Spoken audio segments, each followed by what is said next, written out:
We are very excited to have our first interview of this new year, 2021.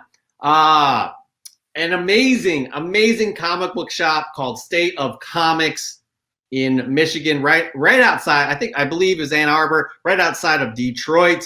We have shop owner, Ryan Hetkowski, joining us today for our very first interview of the year. We're going to talk some fun stuff with Ryan. Ryan, thank you so much for joining us. What's up? Hey, Ryan. Happy to have you on here. Your store, again, I think we'll get a little tour a little bit later. We're going to get into an interview here, but it looks amazing. I told you guys, it is just immaculate. Look at how beautiful that shop is, how organized and clean, and just the beautiful wood floors. Everything's shining and sparkly. Kudos to you, Ryan. We're looking forward to talking more about your shop right now. Chris, this is your interview. How about you just take it away? I'm going to dive into some juicy talk here real quick. I do want to talk a little bit about your exclusives, and I want to let you talk about some things that you got coming up going on for your store. But before we get into those things, I want to talk with you about a really, really controversial topic that is very, very important to a lot of collectors right now. I see it almost every day in Facebook forums, and people are talking about on YouTube. You got everyone that is either extremely on this side or this side of this argument, and that's DC and the state of DC Comics. Now, we know that during the pandemic, DC said, we're leaving Diamond. They went to Lunar. They went with sister company of Midtown and Lunar. They dropped Midtown. Now I believe they're specifically with Lunar, but we know that there's been a lot of cuts, a lot of revamping the structure of how they're doing their day-to-day operations within the corporation, and we know a lot of people have been laid off. We know too that there's going to be some cuts in their publications and whatnot. A lot of people are calling this total doom.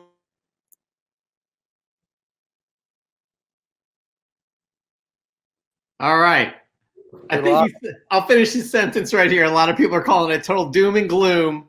So what do you figure as we get Chris back online? What are your thoughts on the state of DC Comics overall is basically what Chris was getting at. As a retailer, it's excellent. Sales are fantastic. They're triple they were before COVID. I think they're doing great. There's some stories hit or miss. There's going to be your conservative fan base that don't want your, transgender Flash and stuff like that. Mm-hmm. I mean, that's a no-brainer. And, they're trying to target an additional market as well. They're doing the same thing Marvel did. I think it's great if you want to hit all the markets. I think that they can learn something from what Marvel did. Yeah, absolutely. You can't have a transgender Flash and get rid of Barry Allen. Barry Allen needs to be there for your longtime fans. Now, if you want to create that character, I think that's fantastic. It is what it is. It doesn't bother me. But I think that they need to make sure that they don't alienate their fan base, which is something that I made a point to do as a store. There was a ton of stores locally who were like, well, we're done with DC. And then there was a ton of stores nationwide that were just, screw this crap. I'm done with DC. And, here was my thing is, as a retailer, as a business person, as a human being, you can't complain that DC is alienating their retailers and then alienate your customers by no longer carrying DC. It doesn't make any sense. So I kept carrying DC because, welcome back. I didn't want to do what DC did to retailer, or what a lot of retailers thought they were doing to my customers. Mm-hmm. So I kept carrying them, and again, I think I won that deal, and I preyed on a lot of misfortune of other shops but not really misfortune, but they looked at it as misfortune. They're like, we're no longer going to carry DC, and so we were like, well, we're going to still carry it, and so we got all their customers. There was a shop that decided to totally shut down New Comics completely. And we were cool with the shop, so they sent everyone to us. So we had like a weekend where 15 people opened up pull lists. And it was crazy because, with final order cutoff and stuff, if you don't have 15 shelf copies and everyone puts that book on their pull list, you can't pull it the following week, So it's stressful getting into that. But, I think DC's doing great. I think that the layoffs is perfectly normal for any corporate company in America. I think that they're going to, it happened to my brother right after he quit. He was working at Bye Bye Baby. And I was like, and he started talking about, I'm like, they're going to do what DC just did. And they're going to fire a bunch of their high paid employees and hire in young people at smaller wages. Lo and behold, right after he left, he's like, yeah, they fired everyone. And they brought a bunch of new people in. Funko did the same exact thing. They furloughed 500 employees and then brought in a bunch of people right after COVID. So, Ryan, let's talk about that. Let's focus on that, because I get, you're talking about the storylines, what they need to do with the stories to keep fans interested and whatnot. But let's talk about the business side of things. And this is what I don't think a lot of collectors and your everyday people really understand. So as a businessman, coming from a business perspective, what do you see behind the decisions of this? You just brought up, firing folks that have been there for a long time. Before I let you answer this question, I want to bring up one thing for the viewers to pay attention to. That is that the issue with quality within the comics, whether it's the storytelling, whether it's the art, whether it's not getting enough for your money, for your $3.99, your $4.99 a book, that's been going on for years, right? So when you get fans saying, we don't like the quality, we don't like the content, I'm not paying this much for it, and then DC says, okay, we're gonna get rid of all these people that you're essentially complaining about. We're gonna save money, we're gonna streamline, and we're gonna get fresh artists, fresh writers, whatever, people that are working in the back end that are gonna cost us less, so we can have less overhead and put maybe more revenue and funding in other places. Do you see that as a positive thing? Because I see the same people that are complaining about what DC was doing in years past now complaining about, what are you doing cutting these titles? What are you doing firing these overpaid people that I was yelling at 2 years ago for writing bad stories and producing crap art? Like, how do you see that aspect of it? Well, I mean, you're always going to have those people. Always. I don't think that a time will ever exist where people aren't going to complain. But I mean, DC made it very, very, very clear, or rather AT&T made it very clear that what we are going to be doing is we're going to be hiring writers from Hollywood to write our comics so that we can transition those comics to TV and movie. And that's what they're doing. And it's what they're doing. And, I think one of the things I touched on is a lot of people are mad about, for example, Tim Fox being Batman. People are mad at that. People are mad that there's, I've had customers literally say, I don't want to buy The Flash. As soon as I heard about Transgender Flash, I decided I didn't want to read it. But they're going and seeing every MCU movie. I don't get it, because everything DC is doing and has done is exactly what Marvel has done, is doing. And people hate on DC for everything they do. And I don't understand it. Well, I've said this too. Marvel's been doing this similar restructuring, but nobody's talking about it like they're talking about DC. But I will say, me and Jeff talked about this a little in the past on doing the news. Do you feel like people are more vocal with the comic side of things with DC simply because I think more of us can agree that what Warner Brothers has done with the film franchises hasn't even stood even close to being what Kevin Feige and Marvel Studios has done with their films? But does it need to be? I mean, right? I don't think so. And that's a good point. And not to cut you off, but I do see them as separate things right now.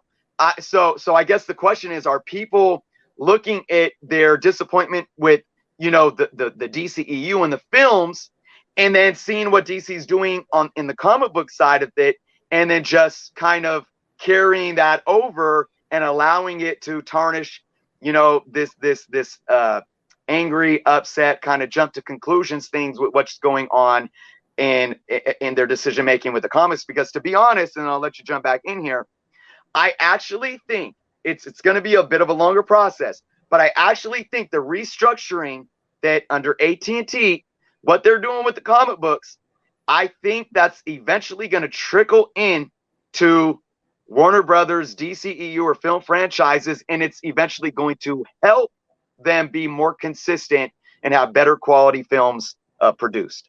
Well, you know what I wish AT&T would do, and I've been saying this since day one, because as a comic book store owner, this pisses me off to no end. The fact that there is not a comic shop locator ad at the end of every comic book movie.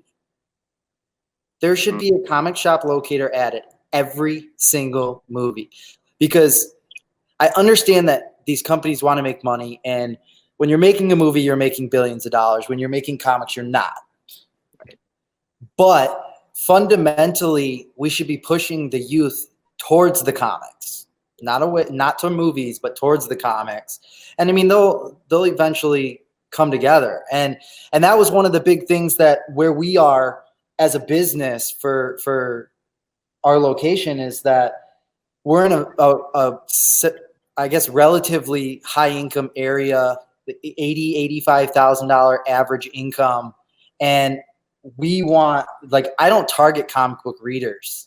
I don't target Funko Pop collectors. We want to target the people who don't do that stuff. I want to push reading and stuff, but I'm getting off track now. DC stuff, You're not. I just want to interrupt and jump in on this. You brought up a very good point that people should be pushing the comic books even more, because that's the fertile ground that will build even further this audience. And I just have to point out, like, when you said that, I was out loud. I was like, good point. That's what AT&T is doing. They're bringing in Hollywood to write those comic books so they can turn those comic books. True. I don't think they necessarily need to do that, because they've literally built a multi-billion-dollar industry. You know, DC Comics is built on these stories. We don't need new ones, but it's Hollywood. Yeah. But it goes to like what Marvel's doing. Kevin Feige's in charge of the comic books too now. And when you see something big happen in comic books where they're pushing a character that hasn't been around for a while, like the comic fan and MCU fan is just like, maybe this is going to translate to film. That's why they're pushing this right now. I don't know if you guys ever saw this, but I can't think who played Jim Halpert in The Office. What's his name again? John Krasinski. John Krasinski, yeah, who was fantastic in that Amazon show, by the way. Ryan, Yes. When the push happened for him to be Mr. Fantastic, if you go back and look, it was War of the Realms. I want to say it was War of the Realms 4. Mr. Fantastic, it's a spitting image. Yeah. It's crazy. I couldn't even believe it. I was like they're trying to do that, you know, and I think that's what DC's eventually going to do. But DC just gets so much slack. And I think a lot of that is that Warner Brothers as a company doesn't confront a single rumor. And I was talking to Dustin from DC about this, and I'm just like, yeah. Like, we didn't even know if Ben Affleck was going to be Batman for like a year. Is Henry Cavill Superman? Because I don't know. Exactly.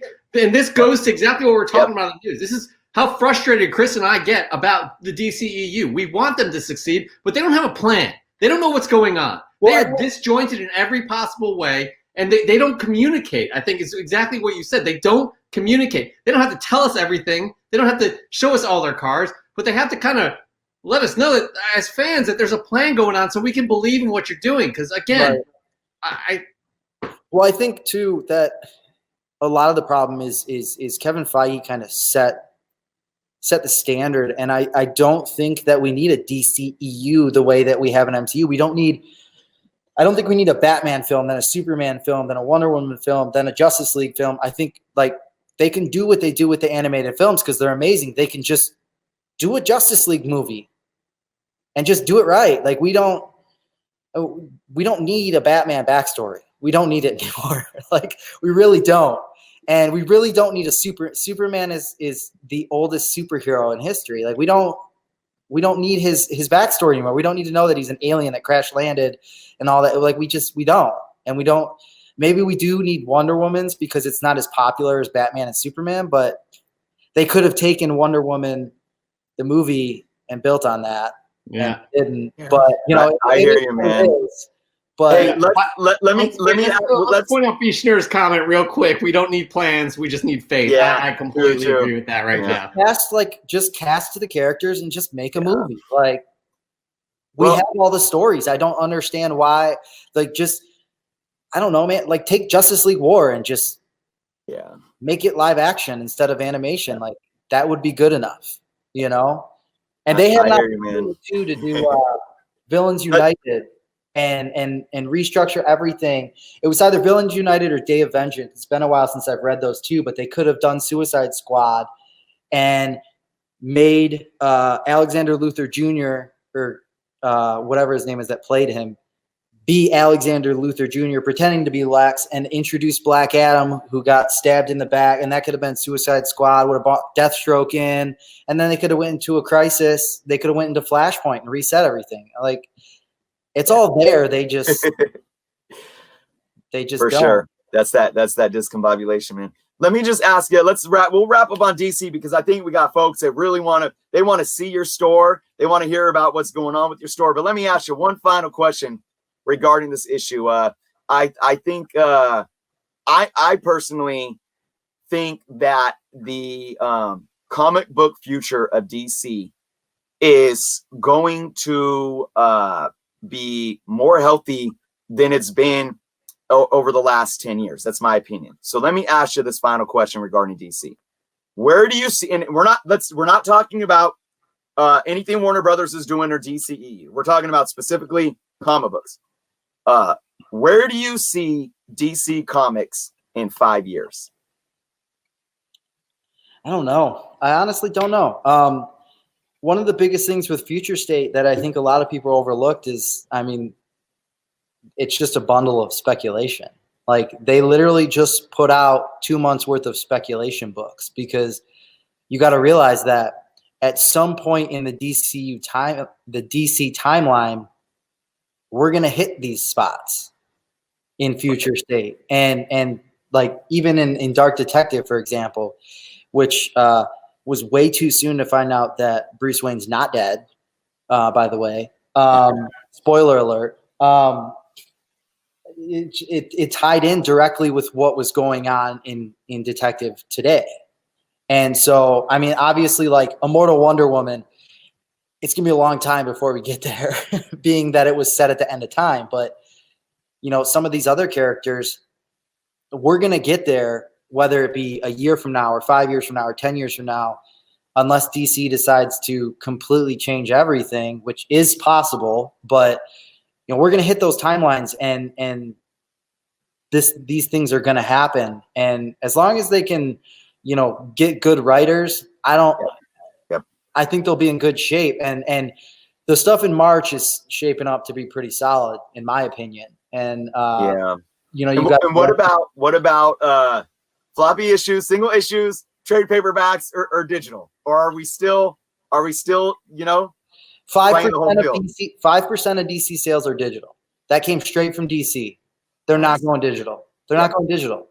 Yeah, I'm with you. Trade paperbacks, I could see them maybe doing like some straight to trade stuff, but it's going to be like stuff like Killing Joke, you know, one shot stuff. That's right. Yes. But even then, like, I'm with you. There's too much money. There's too much money in it. As much as people say they don't make money, there's too much money in it. And I don't. They're not going to stray away from floppies. It's just not going to happen. I really, you know, Ryan, I know you're just one man. I know you're just one dude, you know, but, you know, look, you're in the thick of it. You're running the shop. You're doing your thing. And I want everyone watching to just hear what he just said. And you know what? I hope that we can come back here in 5 years and bring you back on it. We're going to revisit it. But, man, thank you for diving into all that DC stuff. But come on, let's give these viewers some State of Comics goodness. So why don't you give us a quick little tour?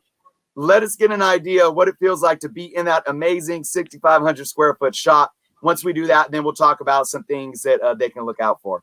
Okay. I guess I'll just start at the front. It's a little bit dark. We're closed. So, but when you walk in, I guess I could turn the light on. So we got, you walk in, it's a little entranceway. We got some Crane games and stuff.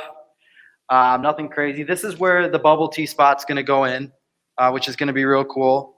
Nice. Got the awesome SOC. This is 3D. So we're going to LED behind it, which is going to be super cool. When you first walk in, the first thing you hit is you get your exclusives. You get some older Silver Age issues, all your slabs, all the stuff that's not on the wall. Then you run into the register. So we're going to be doing some construction soon. This is all stuff that needs to go into inventory on our site. Just pop, so ignore that. That's our back wall with some good slabs and stuff. We have so many Funko Pops, it's not even funny. So then we got our cases. Still very, very much a work in progress. Some cool banners, shirts. We just got a bunch of new fixtures, so I'm kind of psyched about that. This is our trade paperback section. It's not huge. Maybe it'll change if DC stops printing floppies. So this is very much a work in progress. This was our shipping room up until like 3 weeks ago. We wanted to open it up and give everyone more space. Huge collection of back issues. We got 3 racks, all the Marvel stuff, top and bottom. Again, like I said, we have tons of pops. So it's pretty big space. We got figures. We just it's also clean because we just rearranged everything. We all just licensed everything kind of out. So we have like our Deadpool stuff, X-Men, etc. And then we have, our current running series are all on these racks right here. And then this is our new this week wall. And that's pretty much it. Beautiful, man. So nice and clean. I love this. I love your shop. I know we said it in the before we went live, but I absolutely love this shop. The bearded one wishes he was within 4 hours of where you are. It's again, Bishner saw my face. Like I hit a button by accident and I came in and I was like, I didn't mean that. But my gosh, I love your shop, and you got some fans in here too, man. Somebody orders from you too. I think it's P. Keel. I'll bring that comment up. But I have there's a good question from Serge Henderson. He wants to know how you go about owning he wants to know how to go about owning his own comic book business and where should he start? That's a loaded question. like legitimately, you want to get an LLC. That's going to be your first step. Opening a diamond account, you got to have minimum stuff like that. Your best bet is honestly to have capital. I would say no less than 50 to 100,000. Or you can start online in your own home, buy books, eBay, flip book, buy them cheap, stack on them, flip them, and just kind of grow from there. And just, one of the things that for the first time ever in my career of running this store is 2021, I'm finally taking a salary. I haven't done that for the first 3 years. I sunk every dime back into this place and until, we could afford to actually take money out. So, my wife was lucky enough that she was able to quit her job in July. She worked full time for the first 3.5 years we were open. So, wow. I mean, not that that's extraordinary or anything, but no, but it's just the fact that she can leave her job. Yeah, you just gotta keep putting back in because that's what it's all about. It's all about growing, and I think that's one of the biggest problems in comics today. I remember when Steve Jeppy did the interview during COVID, and he was on with a couple guys, and I'm just like, why is he talking to these comic shops? I'm like, these are all strictly brick and mortar shops. I'm like, this is not the comic book market anymore. If it's 2021, you've had 21 years to get online. If you're not online as a comic shop, I don't know how you're doing it. And how about the ones that are online that don't really have an intuitive website as well, which we see a lot too, which is just like, how is what? Well, there's a couple guys too, like Spencer, who's a good buddy of mine from Comics Kingdom of Canada. he doesn't have a, I don't think he has a store, and he crushes it, man. His live shows are insane. Like, I'm just watching him like just rip through books because people are buying so fast, you know, Yeah. and that's something you can do. I mean, the best place you can start is you find some books that you want to sell and just do Facebook Lives and just stash away capital until you can afford or feel comfortable to get a building, get fixtures, which is the most expensive thing, and open. Ryan, man, really, really appreciate you coming on, man, and finally getting face to face and getting a chance to talk with you. I really hope that one day I could be walking in that building right there, man, because you got something going on. You really do, and I appreciate, you know, the positive energy, that the attitude, the hard work ethic, and all that you bring to the hobby as a fan and as a shop owner. And I personally wish nothing but success for you. I've been making purchases on your website basically every month now. So yeah, guys, stateofcomics.com. Check it out. You can get pre-orders at discounted costs, exclusives. So if you have not checked out stateofcomics.com yet, guys, you have to do it. Put it in your favorites, bookmark it. You're missing out. Go support a real good dude doing real good things. Really beating the odds in this COVID age. Yeah. So Ryan, again, man, make me get thank emotional. you so much for joining us. Thank you, man. I appreciate you guys. Thanks for having me on tonight.